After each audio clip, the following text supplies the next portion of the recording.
Sebelum penyakit mai, pantang. Dah berubat, dah lega penyakit, pantang lagi.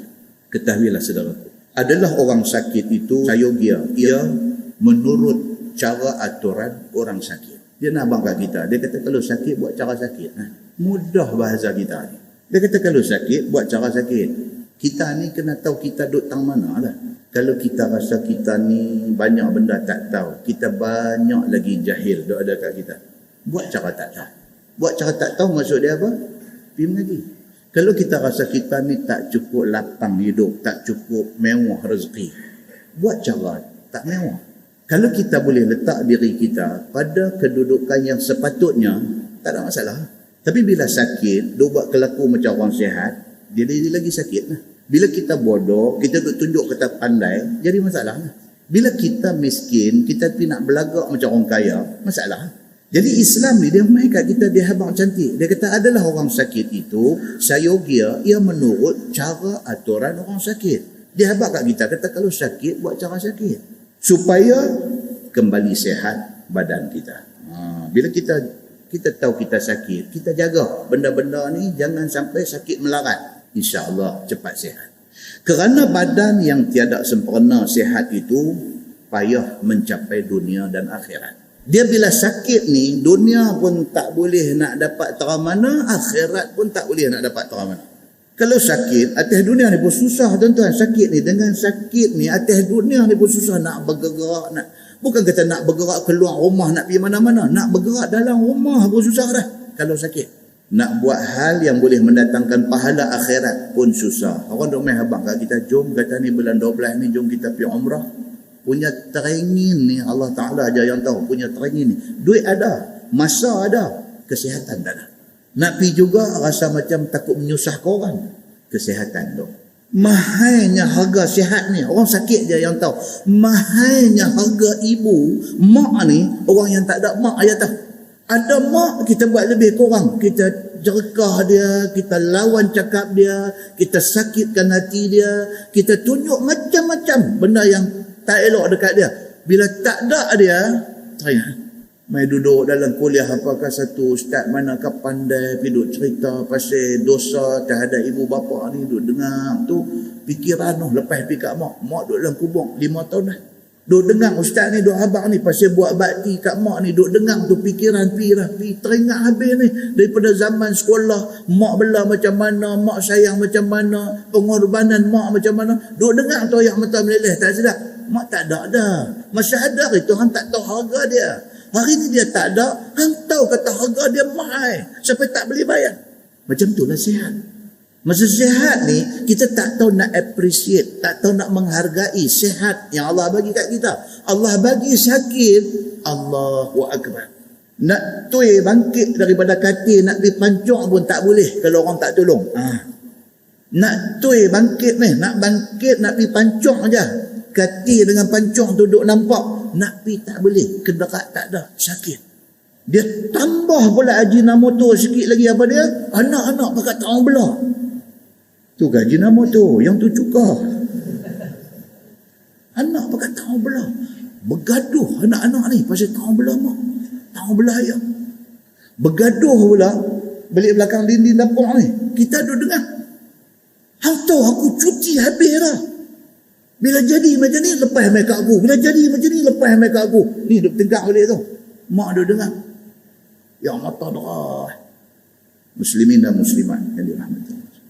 Sehat ni macam tu lah. Bila Allah tarik, bila dia main sakit, Allahu Akbar kata, kalau aku sihat, aku tak harap siapa pun hampa mai tolong aku. Cakap, kalau aku sihat.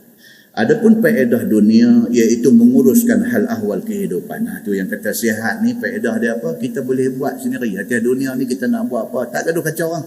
Tua-tua kita umur 70, 75, 80 ni tak kacau. Kalau boleh tak mau kacau anak-anak ni. Bawa kereta pelan-pelan, bawa pindah. Jumpa roundabout pusing sampai 3 round. Umur 80 dah, bawa kereta lagi. Jumpa roundabout pusing 3 round. 3 round dia pusing. Pasal apa? Dia celaru ni nak pergi jalan mana ni. Dia pusing 3 round. Ada orang nampak telefon pergi dekat anak dia. Weh, Pak Ang pusing roundabout 3 kali ya. Anak bertekan motor main tengok tu dia. Masuk kali yang ke-17 lah dia pusing. Dia pun pergi rembang dengan pak dia tunjuk pak tu baju diri macam polis terlebih. Dia duduk tengok dia tak tawan anak dia. Dia pergi berhenti tepi. Apa ayah duduk pusing 6 berapa kali ni? Bila? Dia tahu. Kata orang tua ni tak mengaku. Silap ke apa tak aku. Bila? Bila apa ayah daripada telefon saya, ayah dah 3 round. Saya main ni dah 15 round dah bayar. Bila? Dia buat cengih lagi. Nah, ayah pergi tepi. Saya bawa kereta. Ambil 2 kereta. Tolong bawa kereta ayah balik rumah. Dia kata, ayah lain kali nak pergi mana telefon lah saya main. Alah, hampa semua sibuk. Aku pun boleh bawa sendiri. Dia buat cengih lagi. Dia buat tengin. Pasal apa tuan-tuan? Pasal tak mau menyusah anak-anak. Itu aja cerita dia. Tak mau menyusah. Boleh buat. Tak mau kacau. Hampa kerja banyak hampa pergi buat. Bunyi tu campur orang kecil hati lah tu. Aku boleh buat. Dah lah boleh buat apa sampai 15 lah. 15 ke 20 ke 30 hang peduli apa. Aku boleh buat kereta. Tak puas. Assalamualaikum. Ya, cum tangan pergi lama kita tuang pergi lembang. Hari lain pula main sembang. Nampak? Muslimin dan muslimat yang dirahmati Allah sekalian, bila Allah bagi sihat, hal ehwal kehidupan boleh buat elok, tak kecorang. Dan faedah akhirat itu iaitu beribadah dan juga menuntut bekal akhirat. Senanglah kita nak buat ibadat, kita nak apa, senanglah. Maka kerap kalilah seseorang itu apabila sakit terus tidur boleh kerana lemahnya, kerana diperbuat oleh sakitnya itu. Bila dia main sakit ni duduk tidur. Mudahlah ni kata bedridden ni kira duk teh-teh. Dia main lagi teruk pakai pampers. Anak-anak kata, ni apa nak buat apa kat aku ni? Nak bagi ayah pakai pampers. Woi, aku bukan budak-budak. Tak pakai.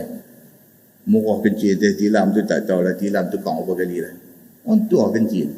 Dia bagi sekali kira macam musim tengkujuh. Anak-anak pun kata tak boleh, ayah kena pakai. Ayah duk kencing tilam. Dah bila aku kencing tilam? Pasal apa tuan-tuan? Bila dia main umur 80, hampa nak sarung pakai pampers ni tak selesa. Tak orang pakai masalah. Tak kena semua apabila sakit main. Tak kena semua. Maka apabila seorang itu kena sakit, maka maulah di dalam sakitnya itu pantang makan. Itu dia. Ini yang Islam nak abang. Bila dah main dah sakit-sakit ni kadang-kadang tak cari pun dia main. Tambah hak jenis tak jaga ni lagi cepat main. Bila dia main sakit ni, cerita lain tak adalah. Ubat paling mujarab ialah pantang dulu. Ataupun memperbuat apa yang tiada bersetuju dengan sakitnya itu. Pantang buat benda yang kalau buat benda tu jadi lorat lagi. Jangan lu buat. Contoh apa tuan? Orang sakit gout. Pantang apa sakit gout? Banyak. Jenis udang, ketam apa semua ni jangan. Kacang-kacang goreng, kacang apa ni semua jangan. Dia pula jenis tak boleh tengok kacang. Anak-anak duk kepung jaga tak pergi makan kacang. Dia pelemah cucu, so pergi beli. Panggil cucu pergi beli kacang apa hanya 2 baht. Kat tok hang kat ayah hanya 2 baht. Dan ni tok kan pegang RM1. Budak ni buat. Okey tuan, kat betul. Kena duk melupak dia kata. Nampak? Pasal apa? Dah tahu sakit, tak mau pantang. Jadi begitu. Misalnya satu orang sakit mata, maka maulah pantang sakit mata tu pantang daripada beberapa perkara dalam sakitnya itu. Contoh dia bawa main. Contoh orang sakit mata ni mau duk kena pantang lah. Setengah daripada pantang sakit mata itu jangan kerja menjahit. Sungguhlah memanglah. Sakit mata jadi macam biji kabu. Sakit mata hidup menjahit. Cucuk jari riuh rendah berdarah merambut. Sakit mata tu salah menjahit. Pantanglah Sat, walaupun kita duk ambil upah menjahit. Dan juga dia kata kerja menulis. Kalau orang sakit mata, elakkanlah daripada menulis. Sakit mata ni tuan-tuan, tu saya kata menulis. Rokok pun rasa macam nak terbit je mata ni. Ni dia sakit ni. Dia jadi macam cerita 6 jahanam tu. Kan?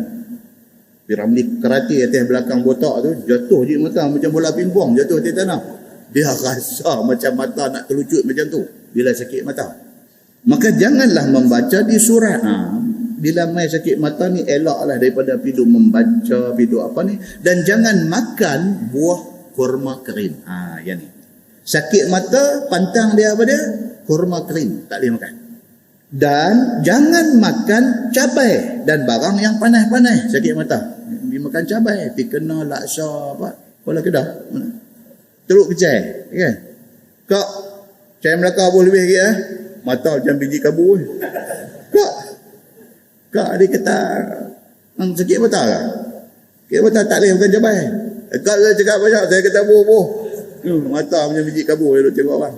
Dia tak tahu kata cabai tu memudaratkan lagi mata yang sakit tu. Dia tak tahu. Macam kita lah orang muda-muda ni terutamanya. Orang muda-muda mana tahu apa pantang apa, makanan apa sejuk, makanan apa panas, makanan apa, tak tahu. Dia makan, dia sakit merekod, baru dia tahu. Orang tua-tua dulu dia ada satu buku, orang tua ni hang tak boleh makan ni, hang ni angin. Ni hang tak boleh makan ni benda ni sejuk. Kita mana tahu, kita tahu baru sejuk. Hak duduk di luar mana ada sejuk. Banyak ilmu hak jenis ni kita tak tahu. Maka dia main ni, dia nak bagi tahu benda-benda ni. Nabi SAW bagi tahu sakit mata, kurma kering jangan duk makan, cabai, barang pedas, jangan duk makan, dan lain daripada beberapa benda yang menjadi pantangnya. Jangan. Dia kata bermula dalil. Oh, tu dia tuan-tuan. Yang kata ada dalil rupanya.